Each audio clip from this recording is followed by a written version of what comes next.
अवधूत चिंतन श्री गुरुदेव दत्त. सर्वांना श्री स्वामी समर्थ. मित्रांनो, जगाच्या पाठीवर कुणीच कायमचं जगायला आलं नाही हे वाक्य आपण सगळे ऐकत असतो. पण एक आई जेव्हा हे वाक्य बोलते तेव्हा तिच्या प्रत्येक शब्दामागे एक तुटलेलं मन असतं. कधी विचार केलाय का, आई जगाच्या पाठीवर कुणी जगायला आलं नाही असं का म्हणते? कारण ती जगाला समजावत नाही, ती स्वतःच्या मनाला सावरत असते.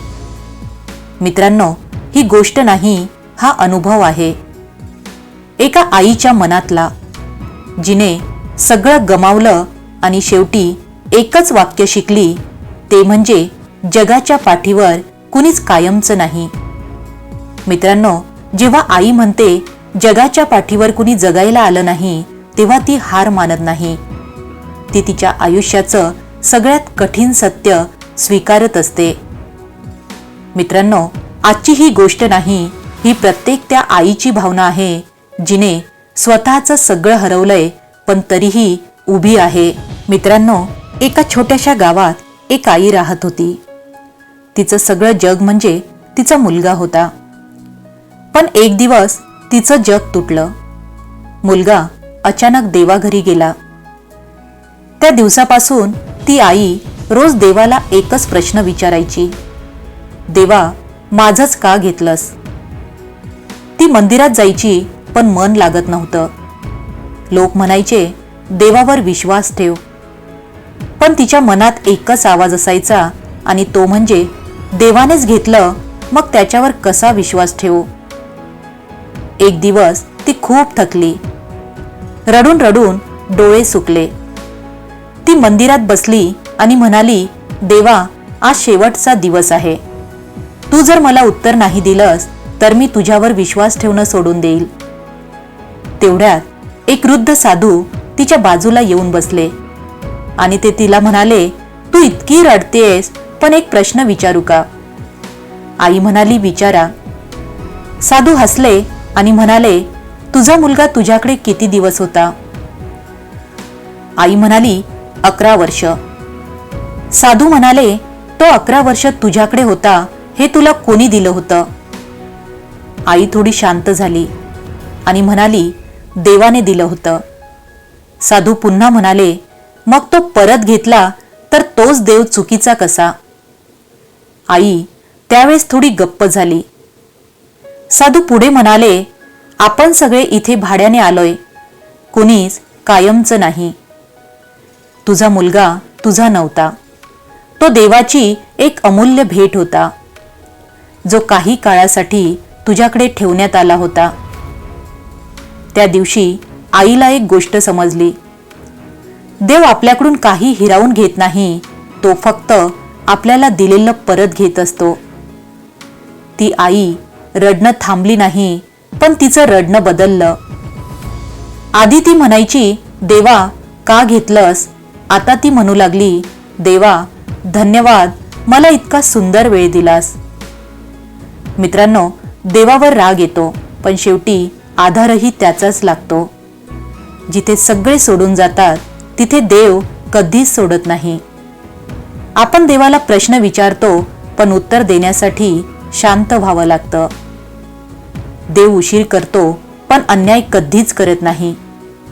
तुझं जे गेलंय ते तुझं नव्हतंच, पण जे उरलंय ते खूप मौल्यवान आहे. देव पर्याय नाही, तोच अंतिम सत्य आहे. दुःख म्हणजे देवाचा दंड नाही, ती त्याची शिकवण असते. देव आपल्याला तोडत नाही, तो आपल्याला मजबूत बनवत असतो. ज्याच्याकडे काहीच उरत नाही त्याच्याकडे देव पूर्णपणे येतो. तुझं आयुष्य संपलेलं नाही, ते आता देवाच्या हातात सुरू झालं आहे. तू आज एकटी वाटतेस, कुणी समजून घेत नाही असं वाटतंय, पण खरं सांगू, जेव्हा सगळे दूर जातात तेव्हा देव जवळ येतो. जेव्हा मन रिकामं होतं तेव्हा देव त्यात जागा घेत असतो. तुझं दुःख संपणार नाही कदाचित, पण तू त्यातून उभी राहशील, कारण तुझ्यामध्ये अजूनही आईची शक्ती आहे. मित्रांनो, देवाशिवाय पर्याय नाही, कारण देवच एकमेव आहे जो तुटलेल्या माणसाला पुन्हा उभं करू शकतो. मित्रांनो, आई फक्त जन्म देत नाही, ती स्वतःला संपवून मुलाला घडवत असते. जेव्हा मूल पहिल्यांदा रडतं तेव्हा आई हसते, कारण तिचं दुःख संपतं आणि त्याचं आयुष्य सुरू होत असतं. पण जेव्हा मूल निघून जातं तेव्हा आई हसत नाही, ती जिवंत असूनही आतून मरून जाते. रात्री सगळे झोपतात पण आई जागी असते, मुलाच्या आठवणीत. लोक म्हणतात समय सगळं भरून काढतो, पण आईसाठी वेळ नाही, फक्त आठवणी वाढत जातात. लोक म्हणतात तू मजबूत राहा, पण कुणीच विचारत नाही तुझं मन किती तुटलंय. आईला स्वतःच्या दुःखाची भीती नसते, तिला भीती असते मुलाच्या आठवणी विसरण्याची. ती प्रत्येक गोष्ट जपून ठेवते, कपडे, फोटो, आवाज आणि त्याचं सुंदर हसू, कारण तिला माहीत असतं हेच माझं उरलेलं आयुष्य आहे. आई कधी हार मानत नाही, ती रडते, तुटते, कोसळते, पण दुसऱ्या दिवशी पुन्हा उठते, कारण तिच्या रक्तातच असतं लढणं. आई कधी कमजोर नसते, ती फक्त थकलेली असते. जगाला वाटतं आई शांत आहे, पण तिच्या आत वादळ चालू असतं. आई हरत नाही मित्रांनो, ती फक्त थोडा वेळ थांबते. तिचं हसू खोटं असू शकतं, पण तिचं प्रेम कधीच खोटं नसतं. आईचं मन तुटतं, पण ती स्वतःला पुन्हा जोडते. देव प्रत्येक ठिकाणी जाऊ शकत नाही, म्हणून त्याने सुंदर आई तयार केली. आईचं प्रेम संपत नाही, ते फक्त रूप बदलतं. जग सोडून जातं, पण आईचं मन कधीच सोडत नाही. आईचं आयुष्य 2 भागात विभागलं जातं, एक मुलासोबत आणि एक मुलाच्या आठवणीत.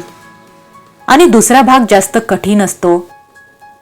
तू एक आई आहेस म्हणजे तू सामान्य नाहीस, तू शक्ती आहेस. तुझं दुःख खूप मोठं आहे, पण तुझी ताकद त्याहूनही मोठी आहे. तुझं मन तुटलंय, पण तू अजूनही उभी आहेस. याचा अर्थ तू जिंकतीयेस. आई कधीच संपत नाही, ती स्वतःसाठी नाही तर तिच्या मुलाच्या प्रेमासाठी जिवंत राहते. देवाने तुला रिकामं केलं नाही, त्याने तुझ्यात स्वतःसाठी जागा बनवली आहे. मित्रांनो, आई जेव्हा म्हणते जगाच्या पाठीवर कुणी कायमच जगायला आलं नाही, तेव्हा ती स्वतःला एक मोठं सत्य समजावत असते, आणि ते म्हणजे या जगात कुणीही कायमचं नाही. प्रत्येकाचं आयुष्य ठरलेलं असतं. येणं आणि जाणं हे आपल्या हातात नाही. हा विचार ती स्वतःच्या दुःखावर मलम लावण्यासाठी वापरते. आईला सगळं विसरायचं नसतं मित्रांनो, पण ती स्वतःला सावरायचा प्रयत्न करत असते. ती म्हणते माझंच का झालं, पण लगेच स्वतःलाच उत्तर देते हे सगळ्यांसोबत होतं. हा तिच्या मनाला समजवण्याचा मार्ग असतो. आईच्या मनात एकच इच्छा असते, माझं प्रेम, माझ्या भावना माझ्या मुलापर्यंत पोचाव्यात. ती बोलू शकत नाही, पण मनातून ती रोज सांगते, तू जिथे असशील तिथे आनंदात राहा. माझं प्रेम तुझ्यासोबत आहे, मी तुला विसरणार नाही. हा तिचा न बोललेला संवाद असतो. ती सगळं विसरत नाही, पण ती स्वतःला त्या विचारात शांत करते.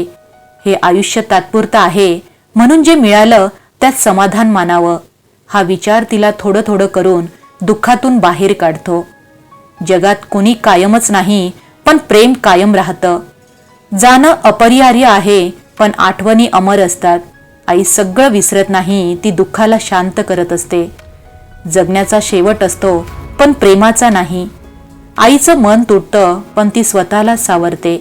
जग तात्पुरतं आहे, पण आईचं प्रेम शाश्वत आहे. आई जेव्हा म्हणते की कुणीच कायमचं नाही, तेव्हा ती हार मानत नाही, ती सत्य स्वीकारून जगायला शिकते. ती विसरत नाही, ती फक्त आठवणींना अश्रूऐवजी आशीर्वाद बनवत असते.